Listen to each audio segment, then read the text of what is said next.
Įsivaizduok, ir tu prabundi ir 4:30 prabundi ne dėl to, kad pasisiukų norėjai, dėl to, kad laikas karvį pamelžti. Jo. Pažiūrėt, kaip ten, ar padėjo kiaušinių vištos, ten, ar katinas murklys. Čia jau įdomu. Ir jinai guli šalia. Tinginė. Jo. Bet jinai už jos pinigus namas pirktas, tu negali pizdėlį. Ir jinai tau sako, žinai, ką daryti. Pituchas. Ir tu šliop ją pačią į virtuvę ir tu darai, neglotnutį darai, tu kepi daug kiaušinių su daug dešros, nes tai labai alkana. Reikia pasistiprinti. Nes savaitgalis. Čia sekmadienis, nes jūs po to esate bažnyčiai. Ir tu kepi, jinai dar dripsos, dasapnoja savo sapną apie liaudės šokius ir ką jinai tenai ir apie religiją. Ir tu kepi su tokiu fartuchu, bet ir nuogo kūnu. Ir pas tai ryšinis medinukas.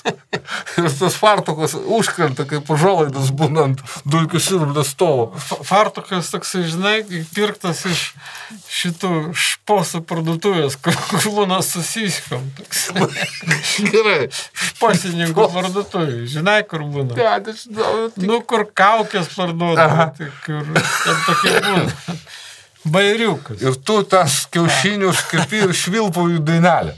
Kokios geležinė Vytauto kažką repuoja. Ir tu taip, žinai, rytas, vieversėlė čiulba, atskrenda pas tave šarka vagilka ant lango šito palangės. Ir jinai susimirksit su ją. Pradeda šokti visokie miško žvėreliai aplinkui, muzikų groja. Ir tu švilpauji laimingas ir tai apirtinėjai tą ėdalą keptuvai. Šliop, ten laikrodis šypsosi, šoka visi. Ir tada ateina jinai valgyti. Ne, jinai pradeda tau šaukti. Kai tik surinka, visi paukščiukai išlaksto, visi peliukai, kur šoko pakampėse, voriukai, žučki, paučki, net išsilaksto. Tokia spengianti tyla, ir tu žinai, kad grįžai į realybę. Ir tu eini su to fartuchu, pas jūs yra toksai žaidimas, kad tu turi ją gundyti. Atneši tą ėdalą tokį kibrą, ten įmeti iš keptuvės, kaip keulė, ten dešrūtį, primėtai sumalį, tam jis glotnutį padarai. Joval. Šitai keulė tą joval, dideliam kibrė. Ir padedi prie lovos ir turi jai sušokti, tokį gundimo šokį. You can leave your hat on. Čia tu fartucho. Tada žiūri, jinai vis tiek tavo jaučia kažkokį libido. Ir kol tu ten šoki tą savo, kaip toks senukas su kėde, muziką pasileidėtis jo, džokokį ir rankom valgo tą jovalą. Ir tu žinai, kad kuo mažiau lieka jovalą, to arčiau tą valandą, kai jinai užsinorės rytinio greituko. Nes su vieta jovalą, išgeria iš tokio sočio giros su vazilkom. Ir pastatom nusivalo, ir tu turi ją, maloninti. Bet jinai labai iniciatyvi. Ir tau įvyksta tai, kas kiekvieną sekmadienį įvyksta prieš bažnyčią. Tu lūžta šonkaulį. Prigula, kai būna keulė per ekšlę, kai keulė pagimdo vaikučius, tai reikės iš karto ištraukti. Valiuojasi ir užmuša. Taip, man atrodo, pas Jeremy Irons, kaip jau pavardė, kur farmą turi. Jeremy Clarkson. Ten kažkokia keulė veislė ir reikia labai staigiai tos kiauliukus išgelbėti, paršiukus, navaroždinus, nes jis apsivartų ir jos ten pridušilina. Tai va tau taip su ją. Bet jinai, gerai, tegul tai lieka paslaptim, kaip jis ten visą tai daro. Ir tada tu sulūžusiai šonkaulis, jinai duoda tau kodeino tabletę, kad tau neskaudėtų.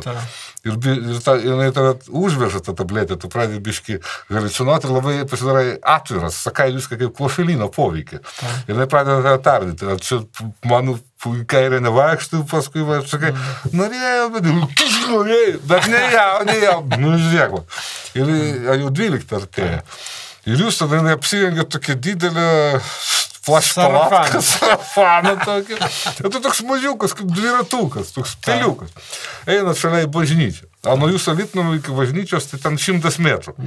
Ten jau minešių tų religinių fanatikų susirinkė ir kunigas agituoja už Nemuno aušrą. Ir kunigas pamato iš toli, kad jūs ateinat, o jinai tokia viso kaimo tokia kaip ir seniūnė. Ir kunigas tada sako, na, jeigu tokiu balsu šneka, na, matome, ateina ir mūsų gyvenvietės bendruomenės pasididžiavimas. Ir tu galvoji, vėl sekmanės, vėl tas patarius ateina ir jums yra rezervuota vieta pirmoji eilė. Kunigas skaito paskaitą. Baigia skaityti ir viskas baigėsi. Ir jūs tada grįžtat namo. Ne, jūs einat pas kunigą apsitart dėl bendruomenės.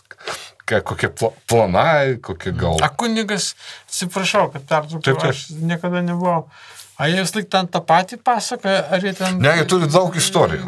Paraštukų kažkokių, ar... Jie išsimokina. Bet jie ten aktualijas varo, ar jie ten... Ne, man atrodo, random. Šatrų lietkai gaunasi. Savo tą seną. Ten, man atrodo, tai, šiandien skaitysiu, bum, iš vakaro. Aha, biškį reikia pasiskaityti, prisiminti, aha. Nu, gerai, rytoj ateina. Skaitalas 400. A, jie ten šitą skaitą? Nu, turbūt. Aš galvoju, kad ten tokia kaip laikraštis, Naujienos? Kad vakarinės?